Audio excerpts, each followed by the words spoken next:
Hey guys, it's me, Nina, and today I have my February wrap-up for you. In the month of February, I have 7 books to show you that I read. There's 2 of them that I actually DNF'd, so let's just get into it. So one of the books I read in February was Two Can Keep a Secret by Karen M. McManus. She is pretty famous for her last book called One of Us is Lying. I actually got an arc of that. I won it in a giveaway. I really liked that. A lot of people didn't. And then I read a lot of reviews of where they preferred this one over that one. I actually preferred One of Us is Lying. I didn't like this one as much. I did enjoy this read though. This is about a girl who moves to a small town where her mom grew up. And in the small town there is threats going around and someone goes missing and is murdered.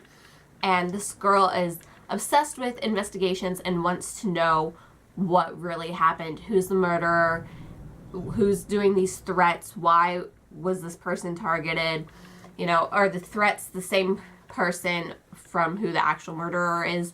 And there is murders that happened years ago that she thinks maybe there's some connection there. What really happened? This is the question. Is the murderer the same one from 20 years ago? And so we kind of go on this investigation with her and try and connect the pieces.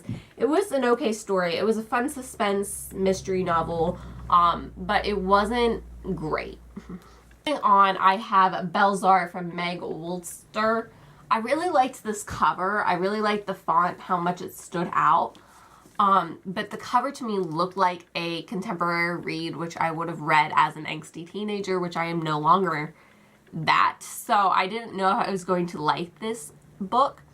But nonetheless, I gave it a try, and I'm glad I did because I did enjoy this.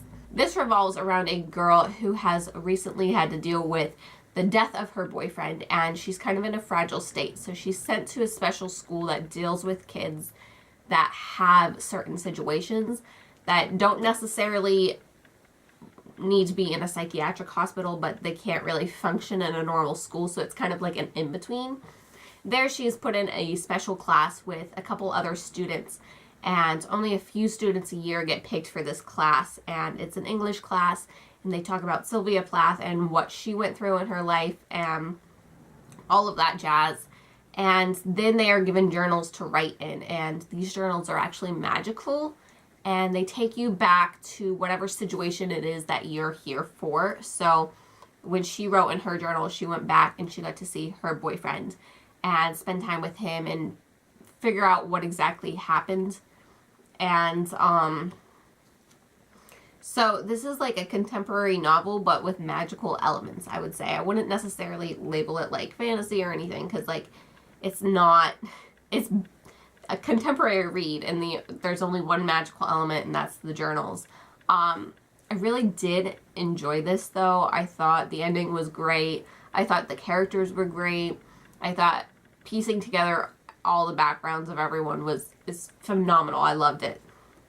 Moving on, I read The Cruel Prince and the Wicked King by Holly Black. Cruel Prince was really popular last year, and then The Wicked King just came out recently. So a lot of people gave this a lot of hype, and then after the hype died down, a lot of people came out and was like, it's not that great. I actually hate it. I'm glad I didn't listen to the negative people because I really liked this story. I liked the second one even more, which is weird for me because usually series go downhill. I liked the second one even more than I liked the first one. So this deals with a human girl whose parents are murdered, and she is taken to the fairy world and has to kind of grow up there and live with her parents' murderer and figure out how to balance being a human in this other world. And then she meets this prince, and he's cruel, he's really mean, and she really wants to just fit in, so she wants to be a knight, and so she has to like befriend these people and, I don't know, be a spy, and it's awesome, and I don't want to go into it too much, so you just read it for yourself. The last book I fully read is called Blind by Rachel D. Walkskin. So this, I really didn't like this book. It's a very thick book. It's almost 400 pages. And it's about this girl. She goes blind because she had an accident. Fireworks exploded and it burned her eyes. And so she went completely blind. And she has to kind of deal with that. But also at the same time, this young teenage girl committed suicide in her town, so everybody's kind of focusing on that.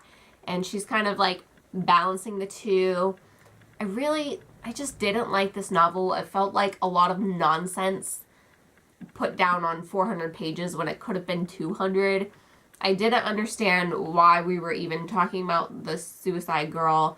Like, I thought the story was supposed to focus on this blind girl and her overcoming these obstacles, but it didn't even feel like she was having obstacles. I don't know. I didn't like the way this was written. I read a story about a blind person before, and I really enjoyed that one, so I was looking for another one. And this just wasn't focusing enough on her and her story and what happened and how she got over that and how is she dealing with these challenges. And, you know, I wanted to learn more about the blind community. And this just didn't do it for me. I felt the girl was bland. I thought her idea of getting together and talking about the suicide was boring. I don't feel like they really discovered anything or got anything out. I just didn't like this. So the last two I did not finish was Picture of Me by Meg Rossoff, I don't know, and Both of Me by Jonathan Friesen. I just wanted to get these off my shelf, honestly. I've had them for a long time, and I didn't like them. I read, in this one I read, let me see, 42 pages, and then I gave up because I didn't care. So this girl and her dad go to visit his old friend, but when they go to visit, his friend's been missing and no one really knows what happened, if they should call the cops, has he just gone off, is he missing, like what happened? No one really knows. I just didn't like it, and I really didn't like the way it was written. Like a lot of times when they talked, it didn't seem to be like in quotations, so I was getting like confused. I don't know. I didn't like it. And then Both of Me deals with this girl whose father is in prison and she doesn't want to really be associated with him, but she meets this guy on the plane who kind of knows her life story, and their baggage gets switched, so she has to meet up with this dude to get the baggage back. But like this dude is kind of out of it. I think he has dissociative identity disorder, which I would have been thrilled to learn about, but I just really didn't like the way this was written. I only got 36 pages in and I was just like, I can't do it anymore. So anyway, that is all I have for you this February, and I'm looking forward to March wrap up, and let me know your feedback down in the comments, and have a wonderful day. Bye!